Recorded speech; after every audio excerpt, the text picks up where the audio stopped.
Hey there, it's Sindy Thomas, your career insider, to part one of season three's finale of the Insiders Career Club podcast. We give you career tips from me, a former talent acquisition executive, now a career coach and mentor, as well as from top industry professionals. Coming up, you're going to hear from a few of the season 3 guests with advice on 2 topics. The first one is how to develop good, strong work relationships. And the second is how to maintain a good work-life balance. Let's listen in. Here is Christina Berge, RN, MSN, FNP from episode number 13. What is your best advice for developing good, strong work relationships? Getting to know the person's qualities at work. So the best relationships that I had at work is I got to know the person personally, not in a way where it was, at first it was just kind of surface level, but I got to know who they were as a person, what mattered most to them at work. So then I could create a good relationship with them that would go further. I knew I could trust them and they could trust me. So the best thing I would say is make sure that everyone at work knows that they can trust you. You bring something to the table. Help me help you, basically, is what I say. So for my nursing friends at work, I just constantly was like, how can I help you today? What can I do? Do you guys need help with anything? Just constantly asking, what can I do? Where they were like, you know what? I think I can trust Christina. I'm going to help her back. And it just became a relationship there. But even in my job right now, I'm working in the business kind of side of things. And I am kind of the go with the flow person. You need me to help you? Absolutely. I'll help you. Let's work through this. So then you help me, I'll help you. That's kind of how the relationship aspect works, I think, with making a good relationship within the business world. Great. I think those are great points. And then what tips do you have for reaching and maintaining a good work-life balance? Family and friends, people who can notice if your work-life balance is off. My family told me straight up in the middle of the pandemic, your work-life balance is not okay. You need to figure out something because you're starting to lose your mind. So just keeping people around you who know you best. And then just knowing like everyone's replaceable within any job that you do, whether it be nursing, business, you're all replaceable. So I think knowing that and knowing that your life is important to have a good balance of work life, like you living, having experiences, going on trips, traveling with your friends and family, even just being home for dinner. If that's what's important for you, that's important to be a part of your work-life balance. So just knowing what's important to you. It was important for me to be able to have the weekends off because I wanted to be able to see my friends because I hadn't seen them in forever because of COVID. I also knew I'd missed so many Christmases because of working in the hospital. I missed 5 Christmases in a row because I was always offering to work Christmas. So now I know part of my work-life balance is I want a job where it allows me to be with my family on holidays. So just knowing what's important to you for a work-life balance and just what your outlets are, because if you focus so much on work, you actually, it becomes more detrimental to you because you're putting in too much work where you're going to run yourself to the ground. Good points, Christina. Thank you, Christina. Up next is Daniel Blue. He is a Forbes financial contributor and owner of Quest Education. So, Daniel, what is your best advice for developing good, strong work relationships? Finding ways to communicate with that person in a way that is going to be the best. And I say that because everyone communicates a little bit differently. So just really understanding, what's important to that person. What are some of the things that they value, right? There's a couple different books or literature out there that you can read about personalities and things like that. I like, the 5 love languages, right? If you're in a relationship, you probably heard of that book, right? Some people really like words of affirmation. Some people really like recognition. Some people like gifts. Everyone's a little bit different, right? So you're just really trying to understand your coworkers, your friends, people in your relationship circle, understanding what is important to them, I think is a good place to start. I think that's very good and very true.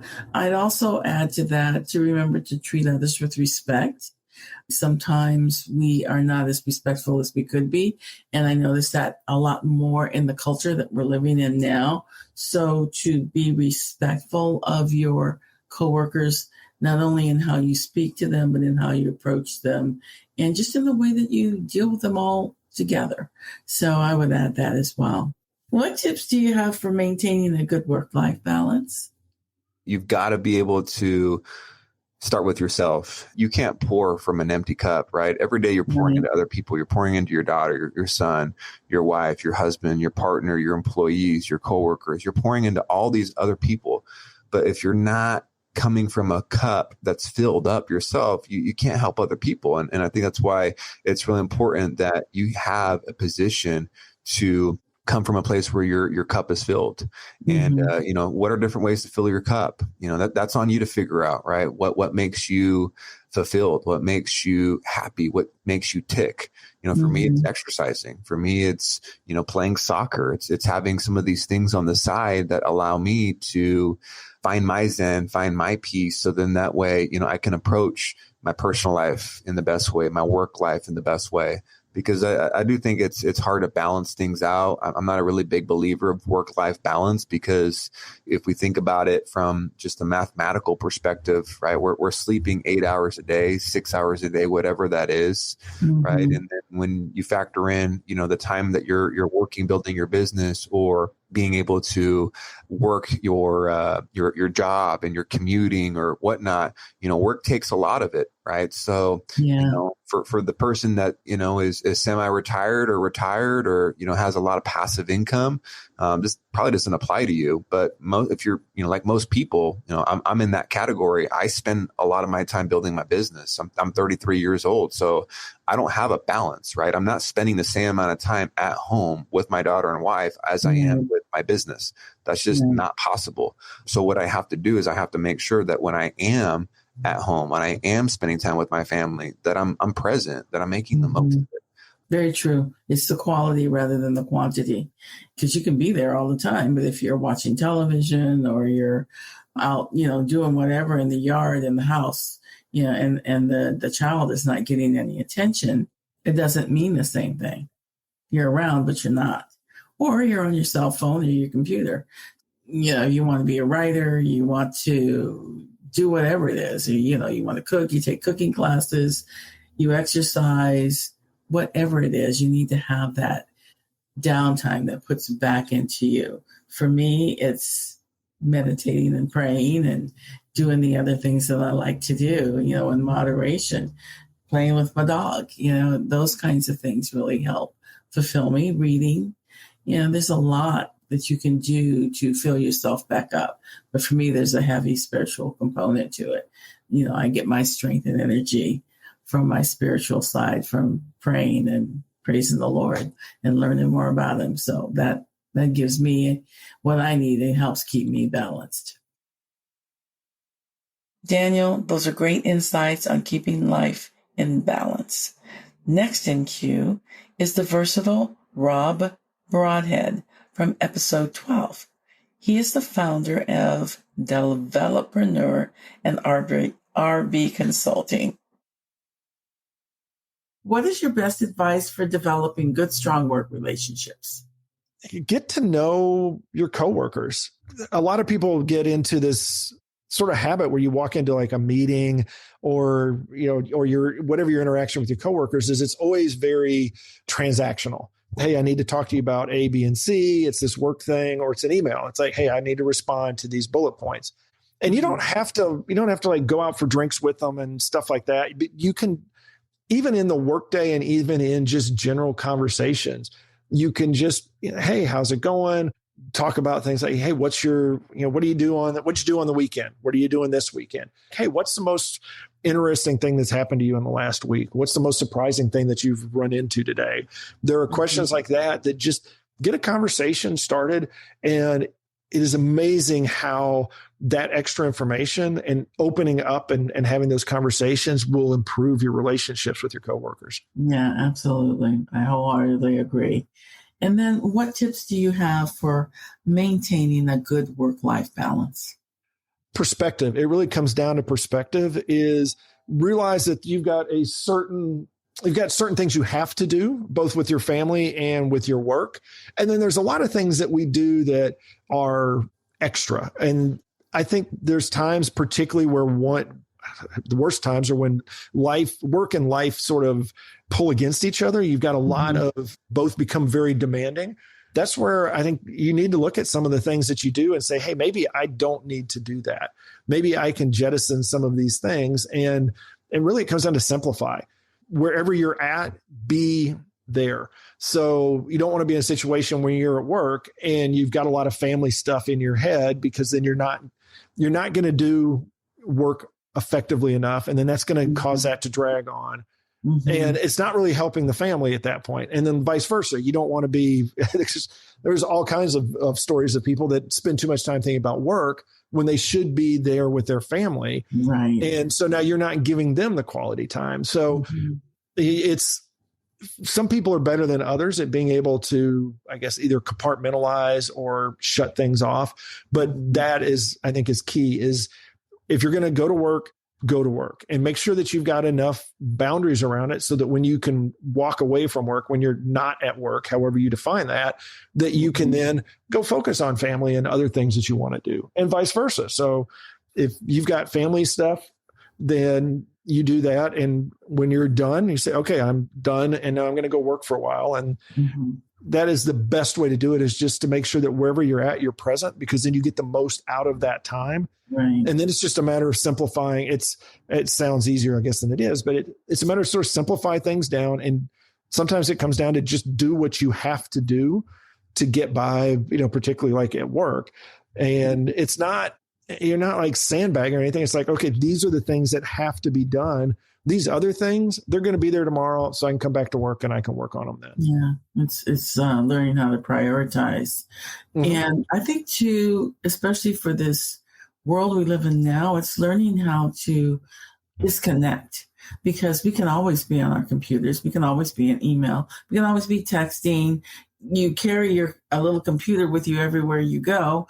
It's very easy to have your nose in it. And you have to learn how to guard your time and disconnect, because you really do need to have some downtime from that. Oh, agreed. 100%. That's where it's being present. You're not present with somebody if you're flipping around on your phone and reading emails and stuff like that. So you have to guard against that. And because those things have, they buzz and they beep and they light up and they do everything to get our attention. There's times where you got to just, put it away, throw it in a box, whatever it is to get away from it, so that it doesn't, just get you back to that sort of that Pavlovian kind of response of, oh, hey, I see something, so I got to go check it. Absolutely. Thanks, Rob, for that solid advice. Up next is the dynamic Angela Maroney, the arsonist from episode 8. Let's listen. What is your best advice for developing good, strong work relationships? I still think leaning into being who you actually are is the most important thing, because if people get a sense at all that you are not being real, you're not being authentic, then they don't trust you. A lot of people end up spending a lot of their time as an employee trying to sugarcoat and be politically correct and figure out who is in the room and how they should answer based on that. And I think you waste a lot more energy doing that than if you could just be okay with who you are. And you may not be the perfect fit for every company, but you'll be able to find where you are a perfect fit more quickly if you lean into who you actually are. And then people are going to see you as that person that they can actually trust when they know that, if they ask you a question, you're actually going to get a real answer based on what you actually think, not based on what you think you should be saying. Absolutely. And I so agree with both points, because if you are the leader and you want to be a good leader, you have to be authentic. Otherwise, people aren't going to trust you. People do know it. As you say, they know when you are being truthful and honest with them and real. And so if you want people to follow you, you've got to be yourself, authentic. So if you are an employee in a company, whether it's large or small, before you take that job, took that job, you should have realized what the environment was that you need to thrive. So that goes from making sure that the manager that you're going to be working for directly is going to be a good manager for you to align with. In the style that they manage, are they honest? Are they upfront? How do they discipline people? How do they help you grow? All of that stuff. And then the other piece of that is you're also joining a company. So you have to align with what that company is making and doing and what their culture is. Otherwise, you're not going to be able to grow into it and represent it and be happy doing what you are. So I think those are, the way that you said it is really good. I just wanted to add those two pieces in. Yes, and I 100% agree. What tips do you have, Angela, for reaching and maintaining a good work-life balance? I have lived parts of my life in balance, and I have lived most of my life out of balance, to be honest. I'm someone, like, the reason I've been able to build so many different brands is because whatever I'm focusing on, I'm extremely passionate about, and it doesn't feel like work. Mm-hmm. That being said, yes, you can throw yourself into work for 100 hours a week and you're going to be exhausted, or you can cut it back. Like right now, I'm usually done work at noon. I start at 8:30 in the morning. And by doing that, what has happened is my brain has time to actually put the pieces together of what is going on. So it allows me more creativity. It allows me to be more innovative. And, when I get stressed and I'm like, oh, I need more clients or whatever, then I start putting in way too many hours. And it actually doesn't make a big difference compared to when I'm putting in less hours. Because you're doing work I'm doing work when I'm tired. So I'm not as efficient, but I'm in that mode of, kind of being destructive, but also being panicked. And when I look at the times, like I had a parasite this past summer that knocked me on my butt for about a month. It was really, really awful. And when I looked at that month, I was barely able to do any work because I was so dehydrated and I'd been really, really depleted. And then I looked at how much work I'd been doing prior to that month. And I'm like, there wasn't really a big difference in my income or outcome. And so what the heck was I doing with all my time? So then I started to look at, okay, what is that 20% of the inputs that I'm putting in that are giving me 80% of my outputs? Because that was all I focused on in that month that I was sick.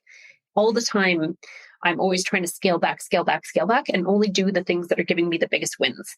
And I think that's the biggest lesson you can learn to being efficient and in balance. I know as an employee, maybe that's not as easy because they're expecting you to clock in and put in your 40 hours a week. But I think that's actually changing significantly. And the workforce as well is realizing, pushing people 40 hours a week, they're not really productive 40 hours a week. So why don't we just give them projects? If they get them done in a certain amount of time, then their time is theirs. That's what we used to do at my dental practice. And I think that's starting to be part of the way that people are looking at work environment as well. Yeah, it's changed a little. I know there was a thought movement with regard to do the same thing. Do you want people there and working, or do you want them to be productive because you really want the productivity because that's what's going to move your business forward? That's what's going to satisfy your clients. Or do you just want them there? So I don't know that it's become totally accepted in the business world yet, but I know that there were people thinking about that and voicing opinions about it. Over the years, I have worked lots and lots of hours, but if you're not being focused, you're wasting time and you sit there and you go, well, what am I doing? I might as well get up, take a break and go do something else because this isn't sinking in, I'm not getting it, whatever. You really have to figure out what works best for you and find the right medium. And it takes time for companies to change. Like getting people to clock in for 40 hours a week is measurable. It's easy to be like, okay, you show up at this time, you leave at that time, and you're physically here. So we know that you're at least showing up, not necessarily doing the work, but you're showing up versus doing it project-based is a very different concept. Right. But I think with the work from home movement, with a whole bunch of people going, you know what? I'm way more productive from home because I'm not having all these conversations with coworkers and getting distracted. I think we are going to continue to see the shift if we're uncomfortable for long enough, or if we force everyone to go back to work and showing physically up at the office, then we're going to go back to exactly where we were and we won't have evolved at all. Yeah. And I think we're going to have some other influencers like, it may not be the pandemic scale, but we'll have something else that comes along that will affect things. So it'll be interesting. I like to kind of keep track of what's going on to see what's going on in that marketplace and how it does develop over time. Because we were forced into it from a business perspective of adopting Zoom when nobody was in the office. Now some employers are trying to force individuals back into the office. And with the changes in the economy here and probably worldwide, they're getting a little more leverage because, I just heard, we all know Twitter has laid off quite a few of their people. I just heard yesterday that Facebook is getting ready to do the same thing. There have been lots of layoffs in technology, which will produce layoffs in other, it's just a big cycle. So we'll see what happens and what ends up sticking. But I think the work from home, there are some businesses that can see that it does work for them. You don't have to have people in the office. Zoom has, Zoom, WebEx, whatever it is you're using, has made it possible for people to be together without being in the same room and get work done. So we'll see. But it's interesting to watch for sure. Yeah. Well, my social media agency with my 14 full-time team members, they were remote all over the world. So we built an agency that grew by leaps and bounds on a completely remote workforce. So it is doable, but you have to think outside the box and be okay with being a little bit uncomfortable in the growing phase, because it is different than, showing up at a brick and mortar business. But if people are brave enough, they can make it happen. Yeah, there's challenges to both, and it's just what works, what will work for your business. And it can be that it's some of both, or all of one, or all of the other. It just depends. Coming up next is Danny DeNovo, the happiness coach and practicing attorney from episode number 7. She talks about active listening as a communication tool. What is your best advice for developing good, strong work relationships? Honestly, I think it's just being a really good listener, right? And asking a lot of questions to understand exactly where another person is coming from. When you're really listening and you're paying attention, again, sometimes what someone is voicing is not necessarily what they're trying to convey. When you can sort of bridge that gap and really understand where that person is coming from, and then, of course, be compassionate about from that viewpoint, that perspective, then it just makes communication really easy. And when communication is easy, then it's really easy to form a relationship. Yeah, I would agree. And then what tips do you have for reaching and maintaining a good work-life balance? Because here you are, you're an attorney, you're a happiness coach, you're a mom, and you're probably in a relationship. So, and if not, well, then you had been. So how have you managed to maintain a work-life balance? I'll go back to Bob Proctor, who told me that you cannot manage time. You can only manage tasks. Here's David Hollenbach from episode 9. He's the author, motivational speaker, coach, and mentor. He's going to chat about self-altruism, serving others, and being a value add at work.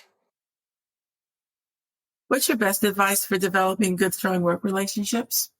Selfish altruism, where you work really, really hard at adding value to yourself so that you're better able to add value to the team, to the people that you're leading, and you're setting an example for them as well, so that they'll work harder at developing their skills and their abilities so that they're better able to add value to the team.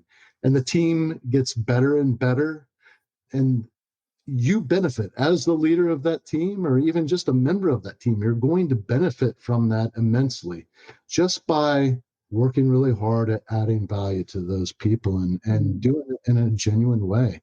Leading by example in a nutshell, I guess. Yes. Yeah. The key to true happiness, to true fulfillment, is found in service to others by adding value to the people that we love, to the people in our community. When we add value to those, not for what we're going to receive in return, but just the act in of itself is a reward.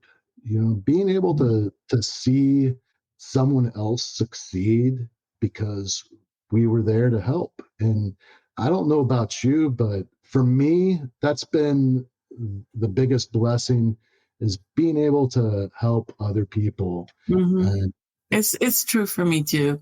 I look back on my career. It's a career service. I went to school to be a teacher, and I taught for a while.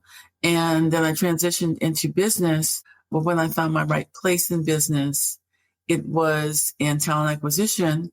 And basically, it's a servant role. You are serving the company by hiring, bringing the right people into the company.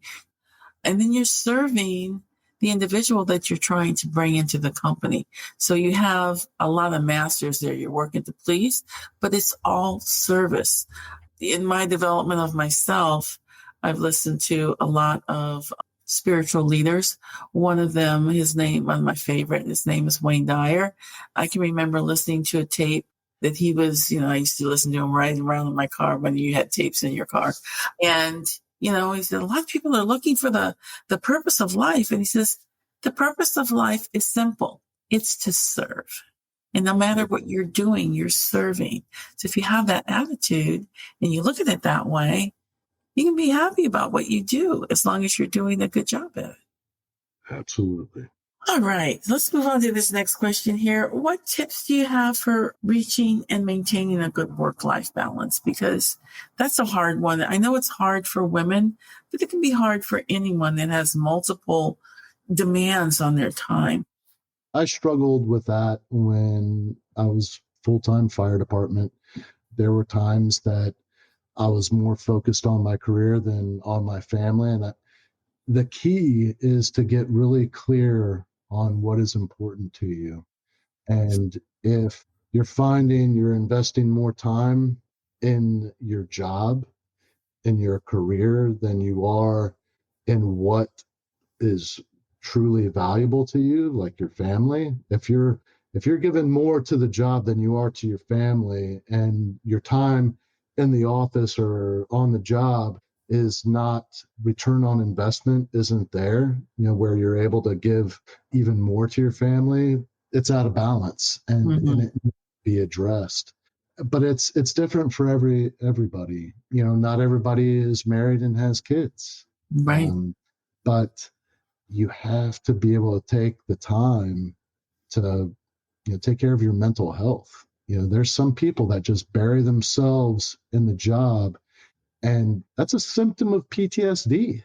You're avoiding real life. And and if you're one of those people where you're burying yourself in work, there's probably some changes that need to be made so that you can enjoy life outside of your job. Thanks for listening, and your support's a blessing. If you enjoyed the podcast, give us a positive rating on Apple. It will help our podcast ranking on all the major sites like Apple, Google, Spotify, etc. We release new podcasts every 2 weeks on the first and third Wednesdays. Now your support is needed. Keep listening and share these career-changing podcasts with your friends, your family, your coworkers, and anyone else you feel it will bless. In addition to the major sites, they can also find these podcasts on my website at insiderscareerclub.com. Now, if you're not happy with your career, let me help you. I can help you get your career on track. Sign up for a free coaching call with me today. Before you go, let's speak victory over you. You have a bright future. Good breaks are looking for you, and new doors are about to swing wide open with opportunity. Believe it. Until next time, take care.